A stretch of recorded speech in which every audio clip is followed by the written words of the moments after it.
The entire history of the 20th century, the rise of the Soviet Union, the Cold War itself, might have been completely different, all because of a single decision made in 24 hours by one man history has almost forgotten.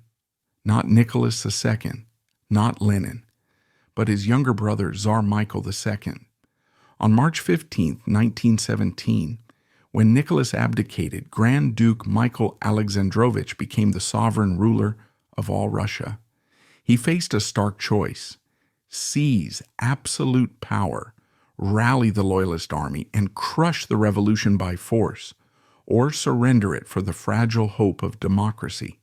He chose hope.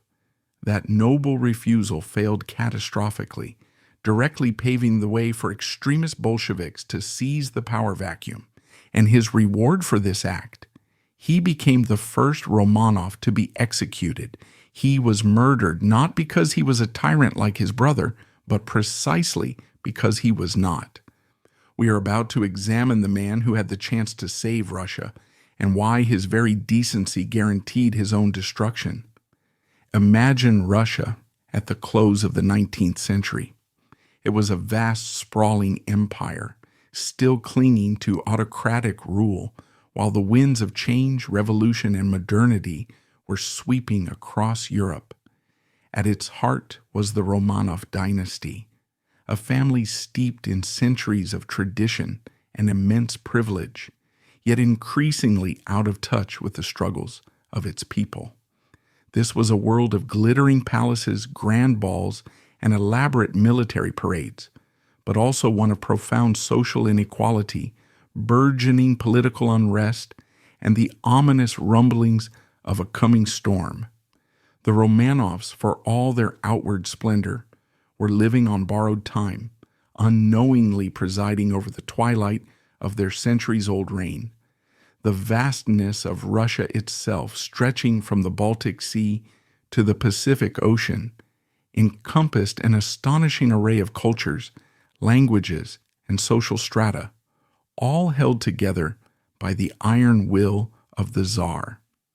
Yet beneath the surface, deep fissures were appearing.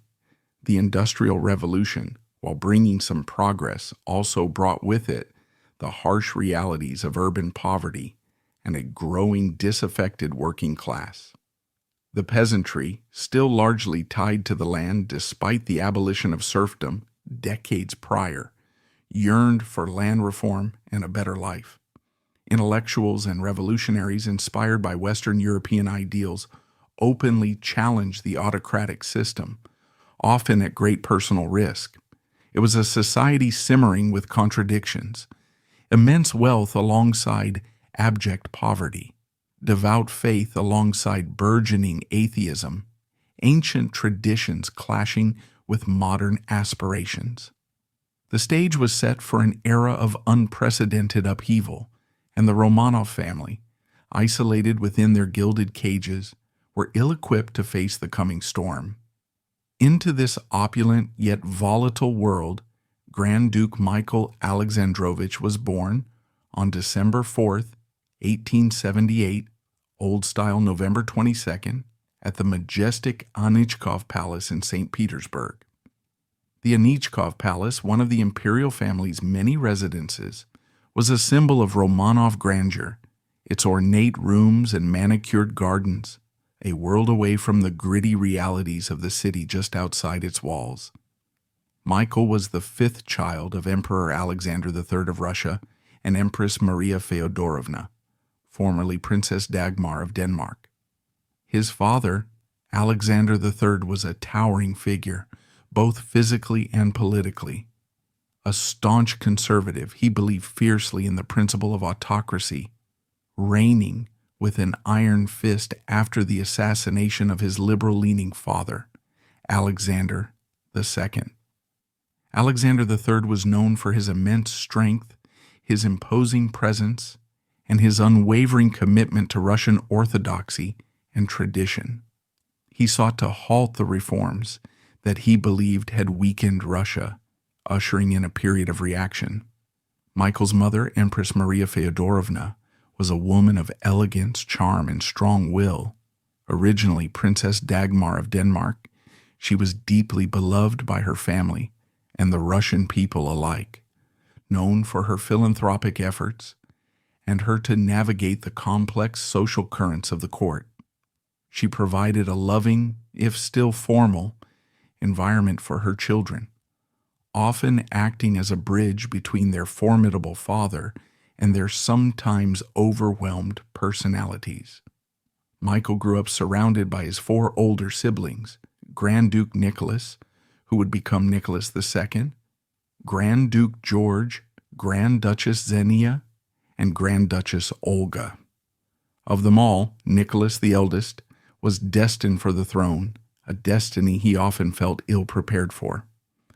The children's early years were spent primarily at Gatchina Palace, a more austere and less formal residence favored by Alexander III, who sought to protect his family from the revolutionary sentiments prevalent in St. Petersburg. Gatchina offered a relatively secluded upbringing, fostering a close bond between the siblings, particularly between Nicholas and Michael. They shared a private world filled with games, horseback rides, and the innocent joys of childhood, unaware of the immense burdens that awaited them. Unlike the often fiery personalities or the sometimes aloof nature of other Romanovs, Michael was known for his calm, modest demeanor. He possessed a quiet grace, a reflective nature that set him apart. While his older brother Nicholas was often described as charming but somewhat indecisive, Michael exhibited a more grounded and thoughtful character. He was less prone to the emotional outbursts or dramatic flair common among some members of the extended imperial family. This innate modesty and unassuming nature would define him throughout his life, making him both approachable and, paradoxically, somewhat overlooked in the dazzling, often competitive world of the Romanov court. He was not one to seek the limelight, preferring instead a life of duty and personal integrity. Michael's life was defined by a peculiar dance with the line of succession. As the younger brother to Nicholas II, he was the spare, never expecting to rule. However, when Nicholas ascended the throne, the immense pressure to produce a male heir was met only by the birth of 4 daughters. This automatically thrust Michael into the critical role of heir presumptive. The entire dynasty breathed a sigh of relief when the Tsarevich Alexei was finally born in 1904, but that joy was shattered by a devastating secret. The boy suffered from hemophilia. This genetic curse meant Alexei's life hung by a thread, forcing Michael to live his entire life as the reluctant backup plan. He was the accidental heir, perpetually trapped by a destiny he never wanted, knowing the future of Russia rested on the fragile health of his nephew.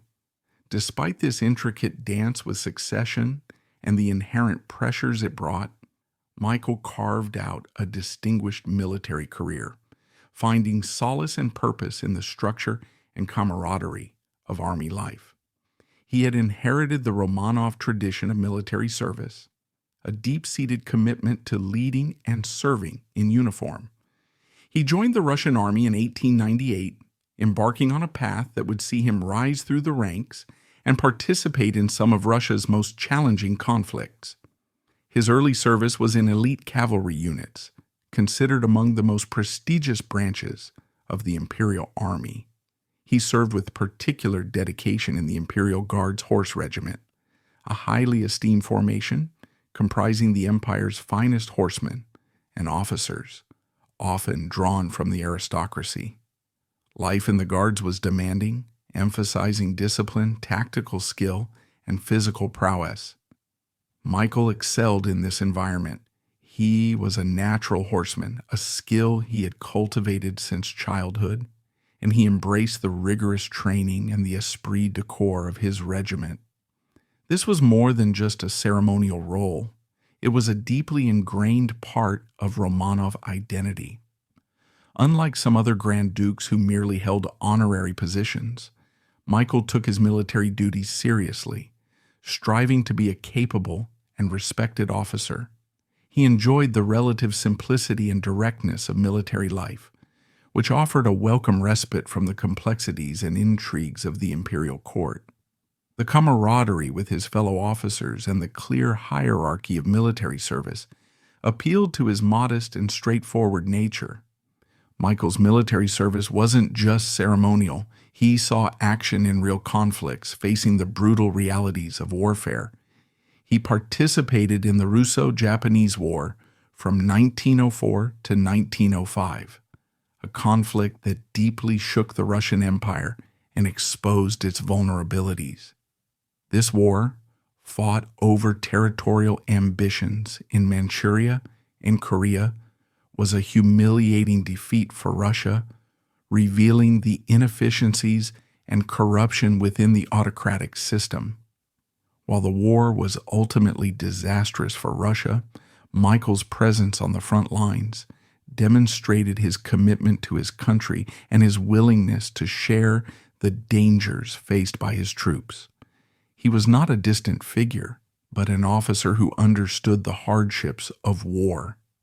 He witnessed firsthand the demoralization of the troops, the logistical failures, and the rising discontent that this defeat ignited among the Russian populace, ominous signs of the future. This experience undoubtedly contributed to his growing awareness of the need for reform and a more effective government. During the cataclysmic years of World War I, Michael's military leadership truly came to the fore. From the outbreak of the war in 1914, he refused safe ceremonial postings away from the front lines, a decision that further cemented his reputation as a brave and dedicated officer. He insisted on being where the fighting was fiercest, leading his men by example.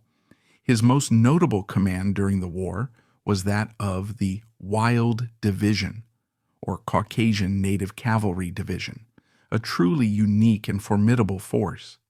This division was composed primarily of Muslim fighters from the Caucasus region, Circassians, Chechens, Dagestanis, and others, who were known for their fierce martial traditions, their exceptional horsemanship, and their unwavering loyalty once given.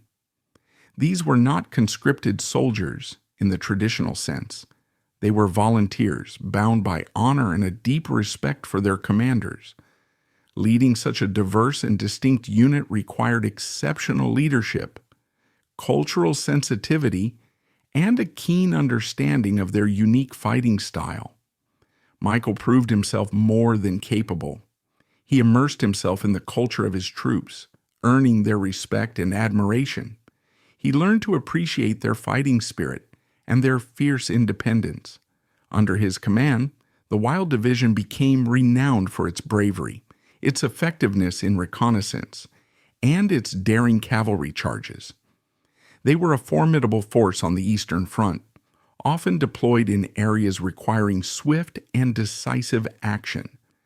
Michael's ability to connect with his diverse troops, to inspire their loyalty, and to lead them effectively in battle earned him widespread praise and respect, not just from his men, but also from the high command.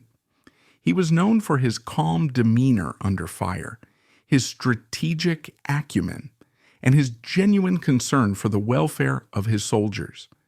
It was during this time that he received the coveted Order of St. George, 4th class, for bravery, one of Russia's highest military honors, awarded only for exceptional acts of valor on the battlefield.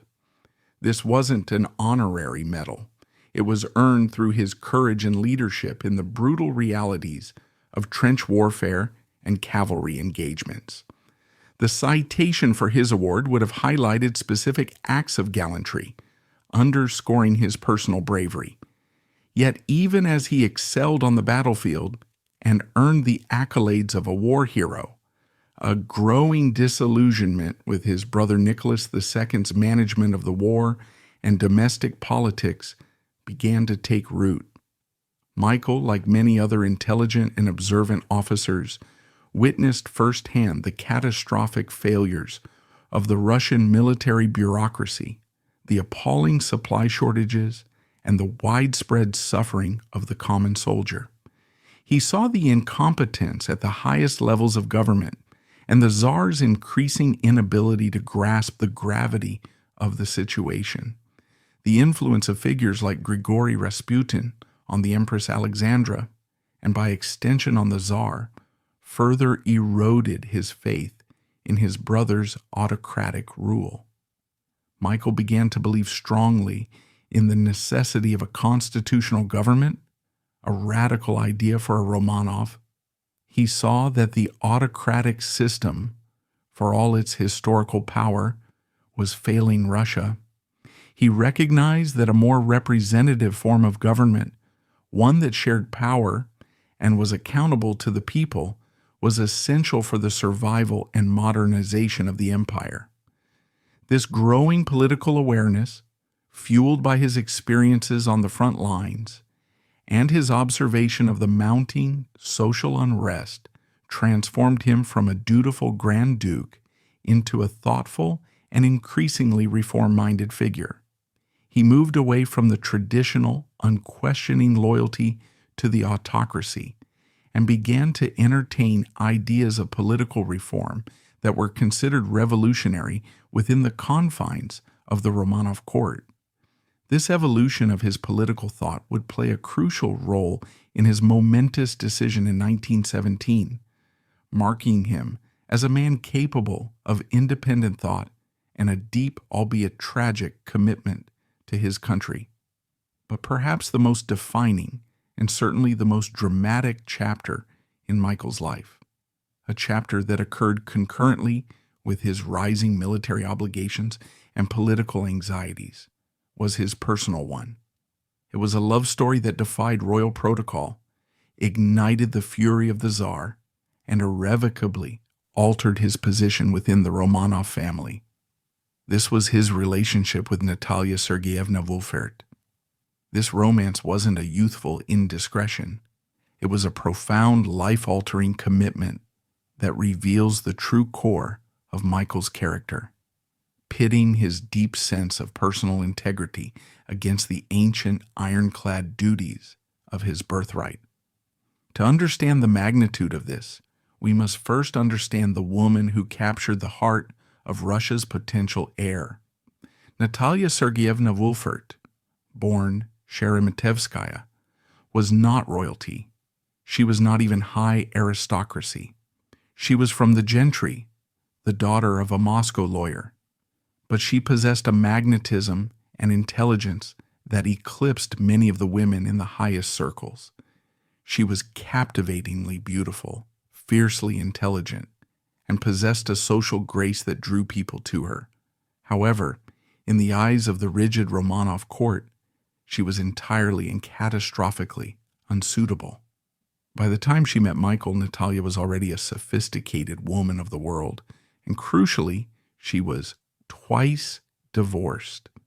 Her first marriage had been brief. Her second marriage was to Vladimir Vladimirovich Wolfert, a fellow army officer, and here is the true spark of the scandal.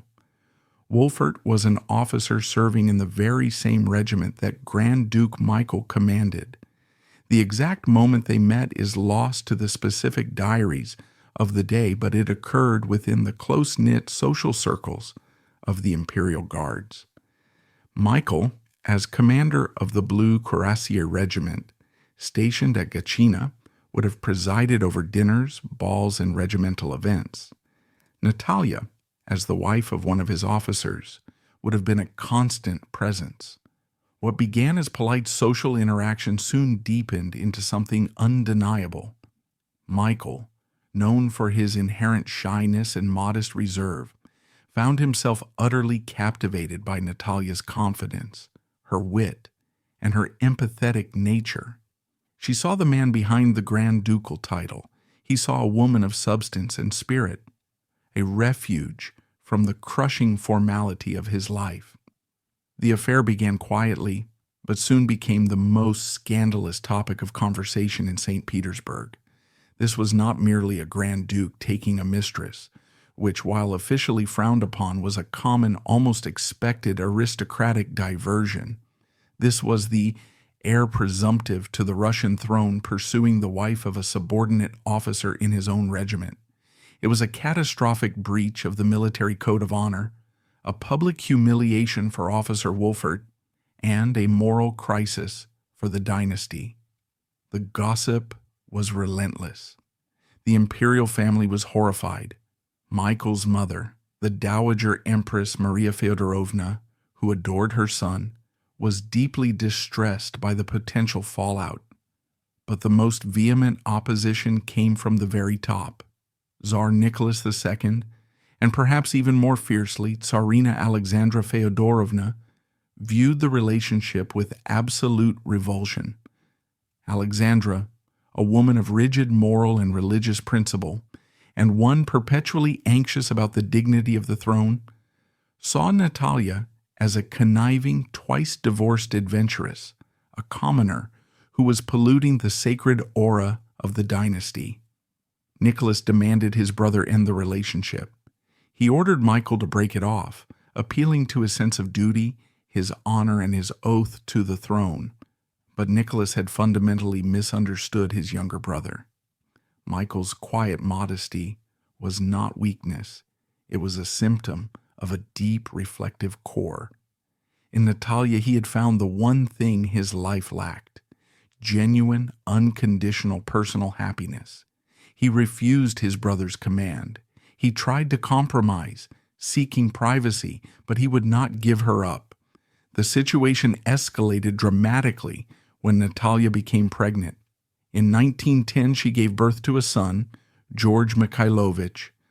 Michael was now not only the lover of a married woman, but the father of an illegitimate child. For Michael, this changed everything. The affair was no longer a personal passion. It was a matter of family. He felt a profound duty to this woman and to his new son. He needed to legitimize them, to give his son his name, and to give the woman he loved the security of marriage. To achieve this, he first had to secure Natalia's freedom. Michael allegedly used his immense influence and resources to expedite Natalia's divorce from Wolfert, a process that was both complicated and scandalous, requiring Wolfert to be cooperative, a cooperation that was likely bought at a significant price. Once Natalia was legally free, Michael repeatedly petitioned his brother, the Tsar, for permission to marry her morganatically. A morganatic marriage meant that the marriage would be recognized as legal, but neither his wife nor his children would inherit any titles, rights of succession, or royal status. It was the lesser marriage reserved for unions between unequal ranks. Michael didn't care about the status. He simply wanted the union to be blessed by his family and his church. Nicholas II refused. Absolutely and repeatedly, he forbade the marriage, believing it would irreparably damage the prestige of the crown, especially given Alexei's fragile health and Michael's proximity to the throne. Driven to desperation, Michael chose love over the empire. In 1912, he orchestrated a desperate and elaborate plan. He and Natalia, traveling under assumed names and claiming they needed specialized medical treatment abroad, slipped out of Russia. They traveled across Europe as fugitives of the imperial will, searching for a place and a priest who would dare defy the Tsar of all the Russias. They finally found their solution in Vienna. On October 16, 1912, they located a Serbian Orthodox priest at the Church of St. Sava. This priest, critically, did not fall under the jurisdiction of the Russian Orthodox Synod, which was controlled by the Tsar. In a small, rushed, and secretive ceremony, witnessed by only a handful of loyal friends, Grand Duke Michael Alexandrovich, heir presumptive to the Russian throne, married Natalia Sergeyevna Wolfert. Immediately after the vows were exchanged, Michael sent a telegram to his mother and another to his brother, Emperor Nicholas II. The message was simple and defiant. It was done. The explosion from St. Petersburg was nuclear. Nicholas II felt this as the ultimate act of personal betrayal and public defiance. His response was swift and brutal, designed not just to punish Michael, but to erase him. Michael was immediately stripped of all his military commands. This act alone was devastating to Michael, for whom the army was his life's calling. He was removed from the regency, the theoretical position he would hold should Nicholas die while Alexei was still a minor. He was dismissed from all his official royal duties, and most crushingly, he was banished from Russia. All of his assets, estates, and properties within Russia were frozen by imperial decree, effectively seizing his vast fortune. Michael, Natalia, and their young son George were exiles, personae non gratae in their own homeland. The couple now officially Mr. and Mrs. Romanov, though she would soon be granted the lesser title of Countess Brasova after one of Michael's estates, a title that permanently marked her as unequal, began their life in exile. They traveled Europe, eventually settling in England, where they leased Knebworth House, a grand estate outside London. For Michael, this period was a paradoxical blend of profound sadness and unprecedented freedom. He was cut off from his homeland, his mother, his siblings, and the military career he cherished. Yet for the first time in his entire life, he was free. He lived not as a Grand Duke burdened by the destiny of an empire, but as an English country gentleman. He managed his estate, played polo, hunted, and drove fast cars. He was, by all accounts, intensely happy. He was a devoted husband and a doting father to young George. He had chosen personal fulfillment over imperial destiny, a choice that no Romanov in his position had ever dared to make so publicly. While European royalty, under pressure from the furious Tsar, largely shunned them, their cousin King George V of Great Britain refused to receive them officially at court. English high society found the couple fascinating and welcomed them. Natalia, as Countess Brasova, proved to be a brilliant and charismatic hostess. Michael had finally built the normal life he seemed to always crave, but the price had been his entire world. This exile lasted for nearly 2 years, a painful rift in the imperial family. But the political landscape of Europe was darkening. The year 1914 brought the assassination of Archduke Franz Ferdinand and the catastrophic slide into the Great War. Russia mobilized against Germany and the Austro-Hungarian Empire. From his exile in England, Michael watched, heartbroken and tormented. His country was going to war, the army he loved was marching into battle, and he, one of its most experienced commanders, was sitting idly in the English countryside. His patriotism overwhelmed his sense of personal injury. He began writing desperate letters to Nicholas, not begging for his titles or his fortune back, but begging to be allowed to come home and fight. He offered to serve in any capacity, even as a private soldier, if it meant he could defend his homeland. This profound act of patriotism finally broke the impasse. Nicholas II, facing the greatest conflict in Russian history, needed experienced commanders, and crucially, he needed Romanov unity to bolster morale. The intervention of their mother, the Dowager Empress Maria Feodorovna, who had never stopped pleading for her youngest son, finally tipped the scales. Nicholas relented, though only partially. Michael was granted permission to return to Russia and was immediately reinstated in the army at his rank of Major General. It was a partial pardon. He was a soldier again, but the wound in the family remained. Natalia and his son were permitted to return living at his estate, but they were never, ever accepted at court. Tsarina Alexandra, in particular, remained implacably hostile toward Natalia, viewing her as the source of the dynasty's dishonor. Michael, however, had achieved his goal. He was back in uniform, ready to serve, proving that his love for his country was as profound as his love for his wife.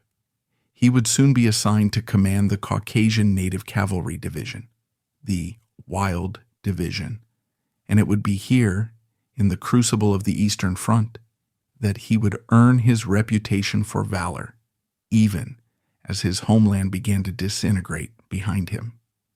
The year is 1914. Grand Duke Michael Alexandrovich, partially pardoned by his brother Tsar Nicholas II, races back to his homeland from the forced exile his forbidden marriage had cost him. He returns not to the glittering ballrooms of the Winter Palace, where his wife, Natalia Borisova, remains utterly unwelcome, but to the mud, blood, and chaos of the Eastern Front. As we recall, Michael took command of the legendary Caucasian Native Cavalry Division, the Wild Division. These fierce, predominantly Muslim fighters from the Caucasus Mountains, bound by personal honor rather than formal conscription, adored their royal commander. And Michael, in turn, proved himself worthy. He refused safe postings, sharing the trenches and the dangers with his men.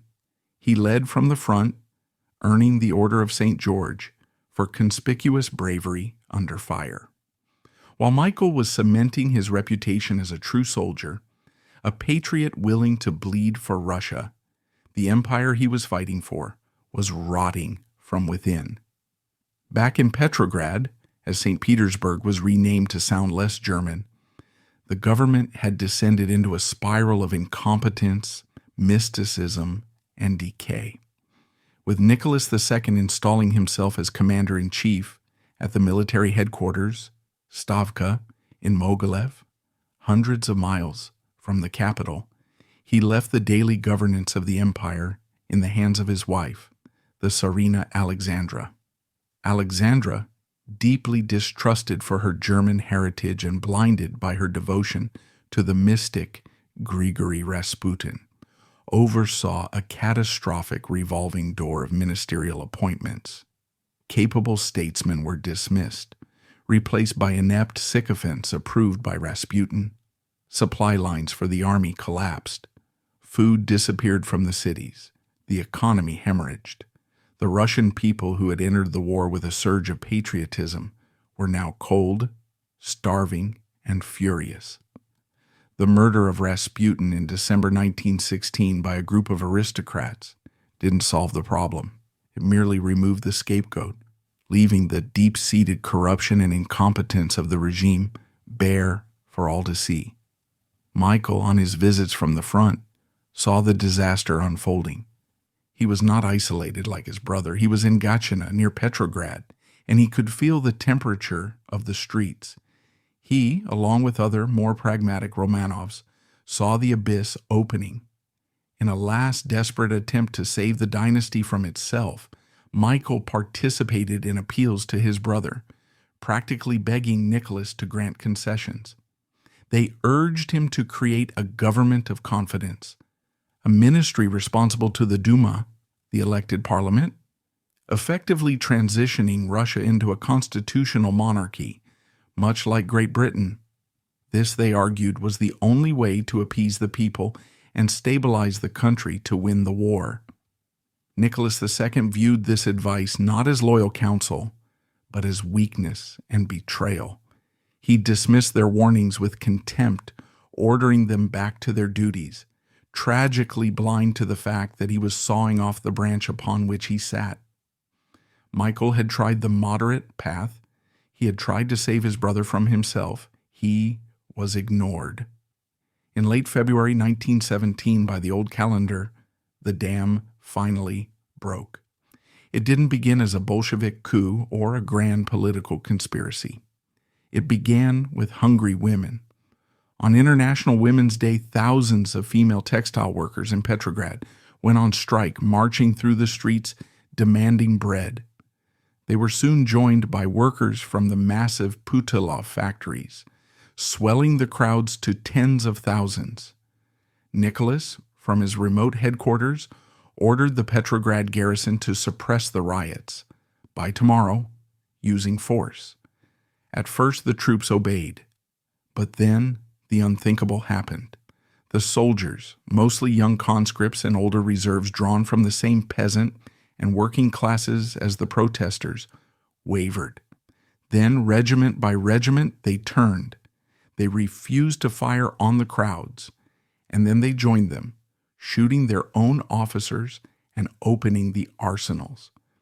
Within 48 hours, the imperial government of Petrograd had evaporated.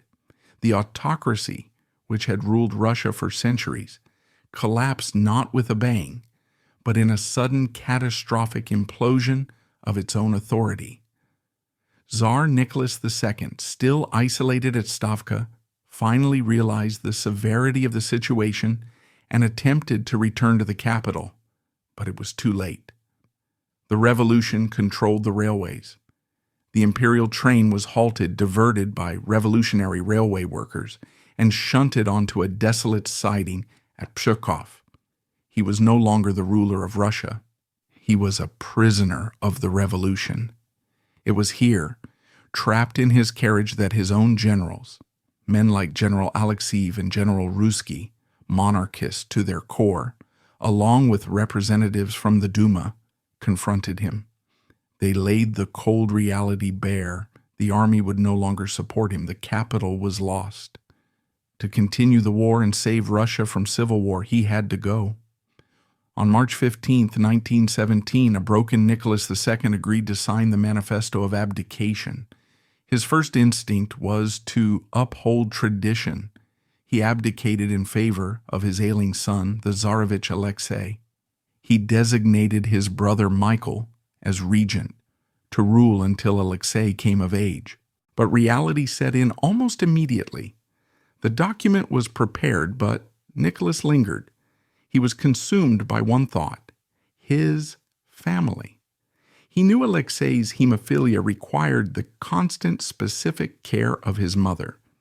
He also knew the new provisional government would almost certainly separate him from his son. The doctor's prison allegedly, and perhaps strategically, informed him that Alexei, already frail, would likely not survive the separation and the strains of rule. Nicholas could not bear this. In a final agonizing decision, and one that was technically illegal under his own dynastic laws, he retrieved the first manifesto, tore it up, and wrote a new one. In this second document, he violated the laws of succession, bypassing his son entirely, and abdicated both for himself and for Alexei, handing the entire burning, poisoned crown of the Romanovs directly to his younger brother. He, in effect, chose his immediate family's unity over the dynasty, throwing his brother Michael to the wolves to save his own son from the burden. The document was rushed back to Petrograd. Michael, anxiously awaiting news at a friend's apartment on Millionaya Street, not a palace, a private apartment, which speaks volumes about the security situation, was confronted by the Duma emissaries, Guchkov and Shulgin. They arrived exhausted, covered in the grime of their journey, and handed him the manifesto. In that instant, by the letter of imperial law, the quiet, modest cavalry commander was no longer Grand Duke Michael Alexandrovich. He was His Imperial Majesty, Michael II, Emperor and autocrat of all the Russias. Outside the windows of that apartment, the entire city was howling for the end of the Romanovs, with red flags and revolutionary banners hanging from every building. What followed was not a coronation, but an agonizing 24-hour crisis meeting. Michael knew he could not simply accept. He summoned the leading figures of the new government to that apartment. This was the moment that would define the rest of his life and perhaps the future of Russia. Around the table were the key players: Prince Georgy Lvov, the aristocratic liberal destined to be the new prime minister; Pavel Milyukov, the brilliant historian and foreign minister; Mikhail Rodzianko, the bombastic president of the Duma, and critically, Alexander Kerensky. Kerensky was a fiery, charismatic socialist lawyer, a member of both the establishment provisional government as Minister of Justice and, crucially, the Petrograd Soviet, the powerful radical council of workers and soldiers that held the real power in the city. The debate raged for hours. Pavel Milyukov argued passionately for Michael to accept the throne. He was a staunch constitutional monarchist. He argued that Russia was not ready for a republic. The vast, uneducated peasant masses, he claimed, only understood two concepts, God and the Tsar. The army would disintegrate without a supreme sovereign, a symbolic axis around which the nation could pivot. He argued that Michael, as a war hero and a known moderate, was the only figure who could hold the nation together, stop the slide into anarchy, and keep Russia in the war. Your Highness, he pleaded, you are the only legitimate symbol of unity left. Then Alexander Kerensky spoke. He represented the reality of the streets. He directly contradicted Milyukov, painting a terrifyingly vivid picture. He told Michael that if he dared to accept the crown, it would be seen as a declaration of war against the people, a counter-revolutionary coup. The Petrograd Soviet, which controlled the soldiers, the telegraphs, the ammunition depots, and the railways, would immediately declare him an enemy of the state. If you accept this throne, Citizen Romanov, Kerensky warned, his voice ringing with absolute conviction, we cannot guarantee your life for a single hour. Your acceptance will not save Russia. It will immediately plunge the entire nation into a horrific, bloody civil war, starting right here in Petrograd. Rodzianko, the head of the Duma, backed Kerensky, confirming that the revolutionary tide was too strong to turn. Michael listened. He was a soldier, not a politician. He was a pragmatist who had just spent 3 years witnessing industrial-scale slaughter on the front lines, a slaughter caused in large part by his brother's incompetence. He had tried to warn Nicholas. He had advocated for the very constitutional monarchy Milyukov was now proposing, but he knew, looking at the faces in that room and hearing the sounds from the street, that the time for that had passed. His brother had waited too long? To accept the crown now would mean his first act as Tsar would be to order Russian troops to fire on the Russian garrison in Petrograd. It would be a reign starting with a massacre. This, his very character, his profound modesty, and his deep-seated patriotism could not accept. After hours of agonizing debate, he made his decision. He would not accept the throne. But crucially, he also did not formally abdicate. One cannot renounce something one has not accepted. Instead, he issued a masterful political and legal document. He released his own manifesto declaring that he would only accept the supreme power if it were offered to him by the will of the entire Russian people, expressed through a constituent assembly, a democratically elected convention representing all corners of the empire. This future assembly, he declared, would decide the fundamental question: would Russia be a republic or a constitutional monarchy?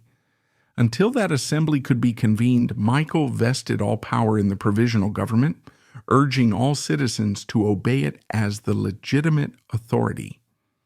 In one stroke, with one signature, Michael Alexandrovich legally and peacefully ended 304 years of autocratic Romanov rule. Kerensky supposedly wept, declaring Michael the noblest of men. Milyukov was devastated, recognizing that the monarchy, which he believed was Russia's only hope, was now dead.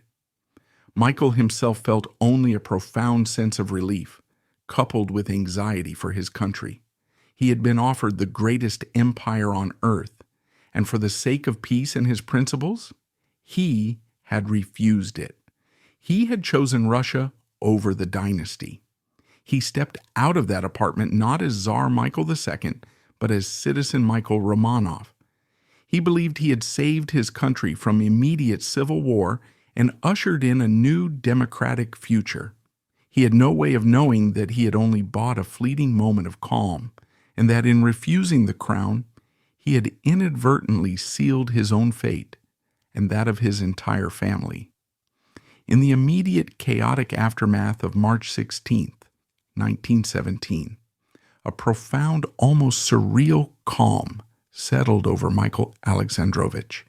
He had been offered the imperial crown of the largest empire on earth, and in an act of staggering principle and pragmatism, he had deferred. He truly believed he had done the right thing. By refusing to start his reign with a civil war and by legitimizing the provisional government until a democratic constituent assembly could meet, he felt he had steered Russia away from the abyss and onto the path of a modern democratic future. In that moment, he was perhaps the most popular man in Russia. Alexander Kerensky, the fiery socialist who had warned him his life was in danger, had wept and declared him the noblest of men. Michael returned to his palace at Gatchina, a sprawling imperial residence just outside Petrograd, not as a defeated monarch, but as citizen Michael Romanov. He intended to live as a private individual, to support the new government, and perhaps, when the dust settled, to simply resume his post as a general in the army, fighting for the new democratic Russia. Initially, the provisional government, now led by Prince Lvov, treated Michael with a respectful, if wary, distance. They were, after all, largely men of his own class, liberals, and moderate aristocrats who understood his sacrifice. However, they faced an impossible dilemma. What do you do with a living czar who refuses to be czar? To the monarchists and conservatives, Michael remained the only legitimate symbol of authority, the man they hoped would eventually take power once the revolutionary fever broke. To the radical elements, particularly the Petrograd Soviet, he was a ticking time bomb, the living embodiment of the regime they had just overthrown. They couldn't just let him be free, and so from March to September 1917, Michael was placed under a polite but firm house arrest in Gatchina. This period was a strange twilight existence, a life lived in a magnificent gilded cage. He was reunited with his wife Natalia Brasova and their young son George. He was permitted to retain a small staff. He could walk the extensive grounds of the Gatchina Park, ride his horses, and read the newspapers, which he consumed voraciously. But he could not leave. Revolutionary soldiers, loyal to the Petrograd Soviet, patrolled the perimeter. He was living under constant surveillance, a prisoner in his own home. During these long spring and summer months, Michael watched from the sidelines with growing horror as his hopes for a democratic Russia rapidly unraveled. The provisional government proved fatally weak. They made the catastrophic decision to continue the war against Germany, a war the Russian people were exhausted by. In June, Kerensky, now Minister of War, launched the June Offensive, which collapsed into a disastrous rout, leading to mass desertions as soldiers simply walked away from the front lines, desperate to get home to claim their share of the land. Across the empire, peasants began seizing aristocratic estates, and in the cities, extremist voices grew louder. The most effective of these voices belonged to Vladimir Lenin, who had been smuggled back into Russia by the Germans specifically to destabilize the country. His Bolshevik party, with its simple, brutal promises of peace, land, and bread, rapidly gained traction among the disillusioned soldiers and workers.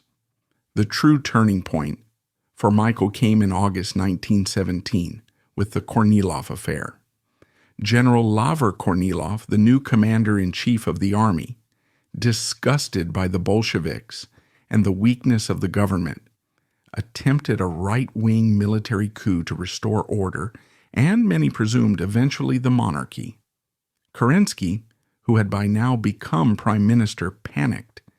He convinced himself that Kornilov's coup was a plot to place Michael on the throne. Although Michael had absolutely nothing to do with it, he remained committed to the idea of the Constituent Assembly. Kerensky turned on him. The noblest of men was now viewed with intense suspicion. Michael's house arrest, once relatively relaxed, became severe and hostile. More ominously, to defeat Kornilov's advancing troops, Kerensky made a deal with the devil. He released Bolshevik leaders from prison and armed their paramilitary wing, the Red Guards, asking them to defend the revolution in Petrograd. The Red Guards dutifully took the weapons, stopped Kornilov, and then kept the guns. Kerensky had neutered the right, but in doing so, he had armed the far-left extremist faction that would soon destroy him.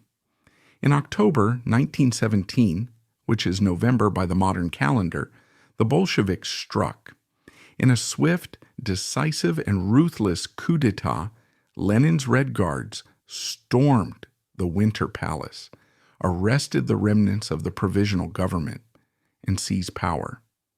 This was not the popular, spontaneous uprising of February.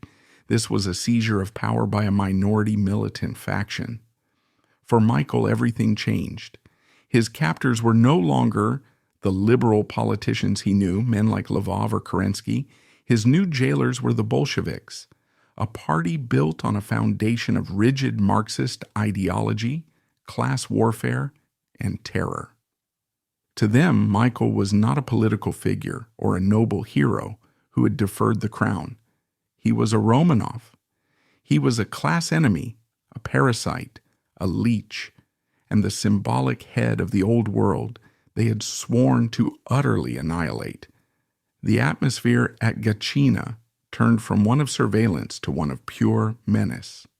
The newly formed Cheka, the Bolshevik secret police, took control.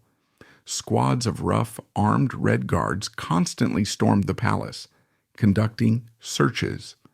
These were little more than organized looting expeditions. They requisitioned, a polite term for stole, priceless works of art, emptied the ancient wine cellars, confiscated personal jewelry, and terrorized the remaining staff. Michael and Natalia were subjected to constant humiliation, their personal quarters invaded, their belongings rifled through. Through it all, Michael reportedly remained impeccably calm and dignified, but he was under no illusions. He and his family were prisoners of a regime that saw them only as symbols to be liquidated. Natalia, fiercely protective, worked frantically, selling her own jewels to bribe guards and maintain some semblance of life for their son, George. The end of this farce came on March 7, 1918. Just days earlier, the Bolsheviks had signed the Treaty of Brest-Litovsk, a humiliating peace treaty with Germany that surrendered vast swaths of the former Russian Empire, including Ukraine, Finland, and the Baltic states. The treaty was deeply unpopular and seen as a national betrayal. With internal anger mounting, Lenin and the Bolshevik leadership needed to consolidate their power, eliminate all potential rallying points for their enemies, the white counter-revolutionaries, and distract the populace. Michael, the quiet Romanov, living just outside the capital, was the most obvious symbolic threat. On the orders of Moisei Uritsky, the dreaded head of the Petrograd Cheka, a commissar and a detachment of soldiers arrived at Gatchina with an order for Michael's arrest and internal exile. There was no trial, no charge, just a decree. He was to be exiled immediately to the remote city of Perm, deep in the Ural Mountains. This location was deliberately chosen. It was far from the capital, far from the Germans, who the Bolsheviks half feared might try to install Michael as a puppet monarch, and far from the burgeoning white armies in the south. It was a Bolshevik stronghold, a place where he could be watched, controlled, and ultimately disposed of. Natalia fought desperately to go with him, but she was forbidden. She would follow him later, frantically trying to petition for his release, but she was never allowed to join him. As Michael was taken away, one man volunteered to go with him, an act of loyalty that shines through the darkness of this story, Nicholas Johnson. Johnson, an Englishman, was Michael's loyal private secretary. He had served the Grand Duke for years, managing his affairs, and had remained with him throughout the Revolution. As a British citizen, Johnson could have easily presented himself to his embassy and been repatriated, escaping the nightmare of Bolshevik Russia. He had a clear path to safety. Instead, when his employer was arrested and sentenced to internal exile, he made the extraordinary decision to go with him, knowing full well the dangers involved. His devotion to Michael was absolute. It is perhaps the single greatest testament to Michael's character that he could inspire this level of selfless loyalty. The two men were put on a train and sent east, not in an imperial carriage but under guard. They arrived in Perm, a bleak industrial city on the edge of Siberia, and were registered as prisoners. Their captivity, however, took on another bizarre, surreal quality. They were not thrown into a dungeon. Instead, they were checked into the best hotel in town, the Korolevskaya Nomer Royal Rooms Hotel. They were given a suite of rooms and were, at first, allowed a surprising amount of freedom. They were under constant watchful surveillance by the local Cheka, but they were permitted to take supervised walks throughout the city. Michael, deeply devout, was even allowed to attend services at the local cathedral. This facade of civility, this strange existence as guests of the Cheka, was a deliberate Bolshevik tactic. It was designed to lull Michael and any outside observers into a false sense of security, to keep him docile and prevent any rescue attempts, while the local authorities, awaiting orders from Moscow, calmly and methodically planned his fate. Michael and Nicholas Johnson, trapped in their hotel room in the Urals, were living on borrowed time, completely unaware that they were the designated first victims in a systematic plan to exterminate the entire Romanov dynasty. That strange, unsettling calm in the city of Perm, where Grand Duke Michael Alexandrovich and his loyal secretary Nicholas Johnson lived as prisoners in a hotel, was nothing more than a carefully constructed facade, a theater of civility designed to mask a brutal, emerging reality. While Michael attended church services under the watchful eyes of the local Cheka, the gears of the new Bolshevik terror state were beginning to turn. In Moscow, Lenin and his government were increasingly nervous about the presence of any living Romanov. The civil war was igniting, white armies were forming, and Michael, the man who had legally deferred the crown and was broadly respected by the army, remained the single greatest symbolic threat to their fragile grip on power. But a public execution in Moscow was politically risky. It had to be handled quietly. The order, whether explicit or implicit, came down to the local authorities. The Romanov problem needed to be solved. In Perm, the local Cheka was led by a man named Gavril Myasnikov, a fanatical hardline Bolshevik with a violent history. Myasnikov looked at the soft captivity of Michael in the Royal Rooms Hotel with utter contempt. He saw it as bourgeois weakness. He didn't wait for a complex order from Moscow. He and a cabal of fellow Chekists decided to take matters into their own hands, to liquidate the first enemy of the people. They devised a plan that was both cowardly and brutally effective, one that would provide the central government with perfect, cynical, plausible deniability. On the dark, moonless night of June 12th to 13th, 1918, the grim theater began.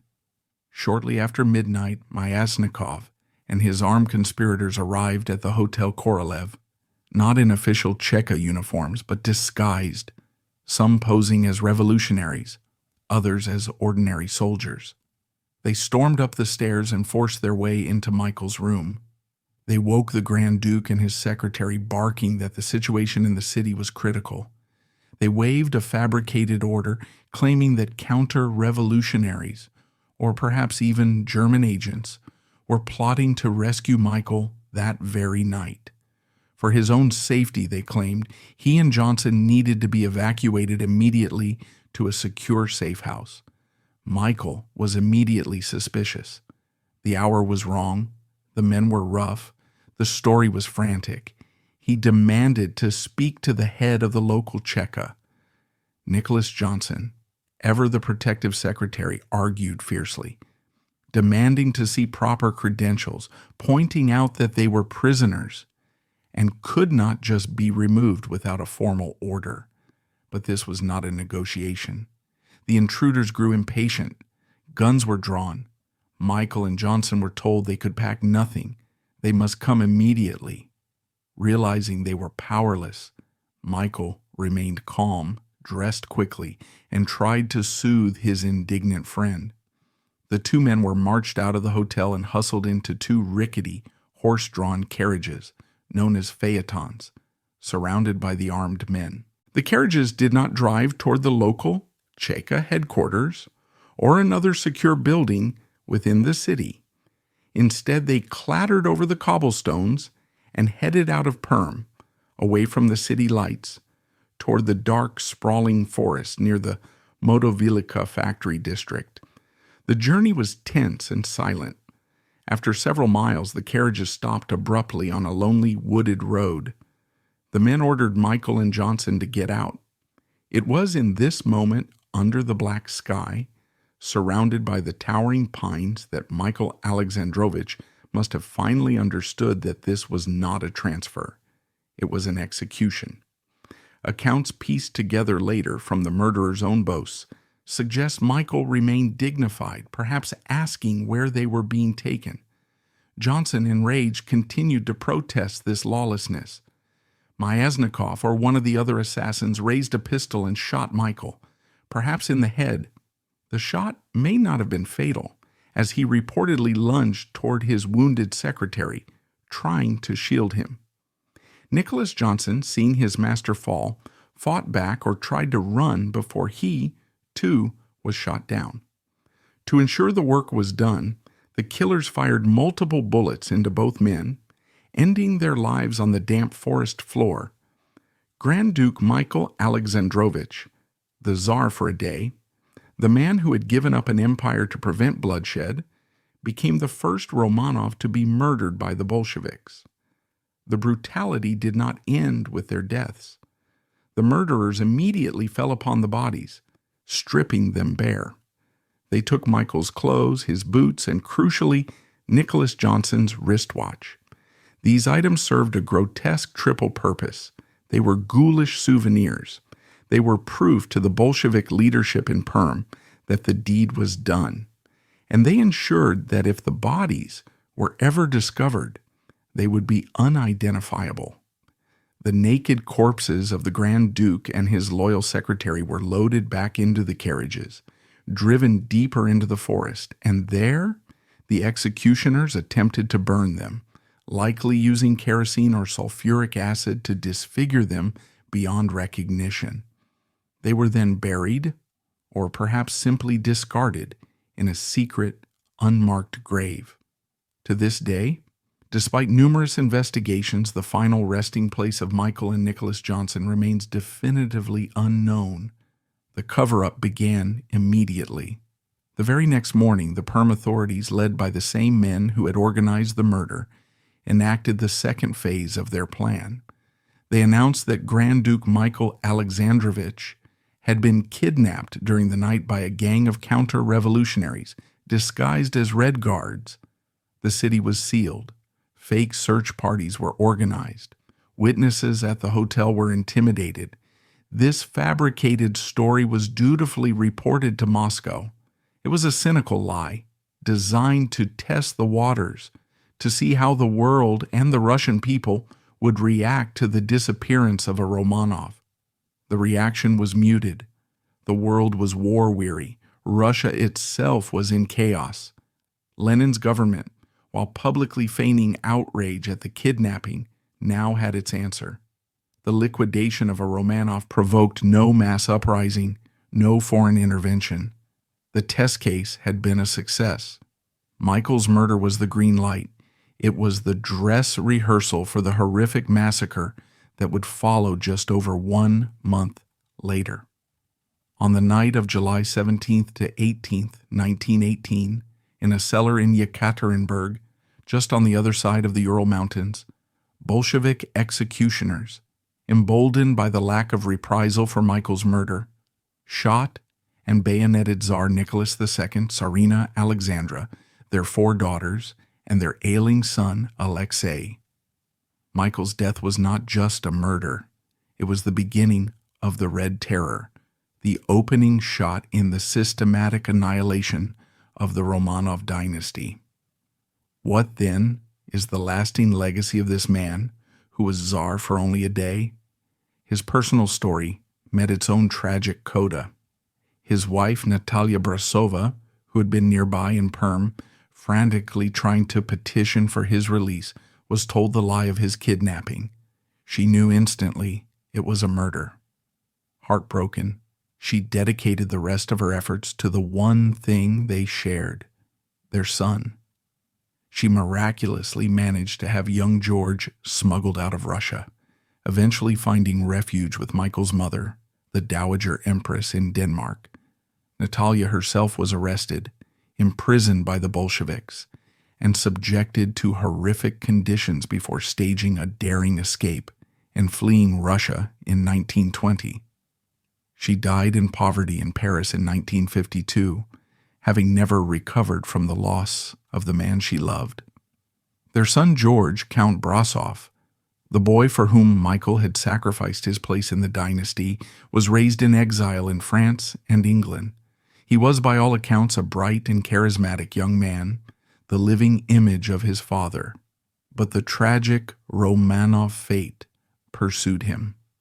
In 1931, at the age of just 20, George died in a car crash, extinguishing the only direct line Michael Alexandrovich left behind.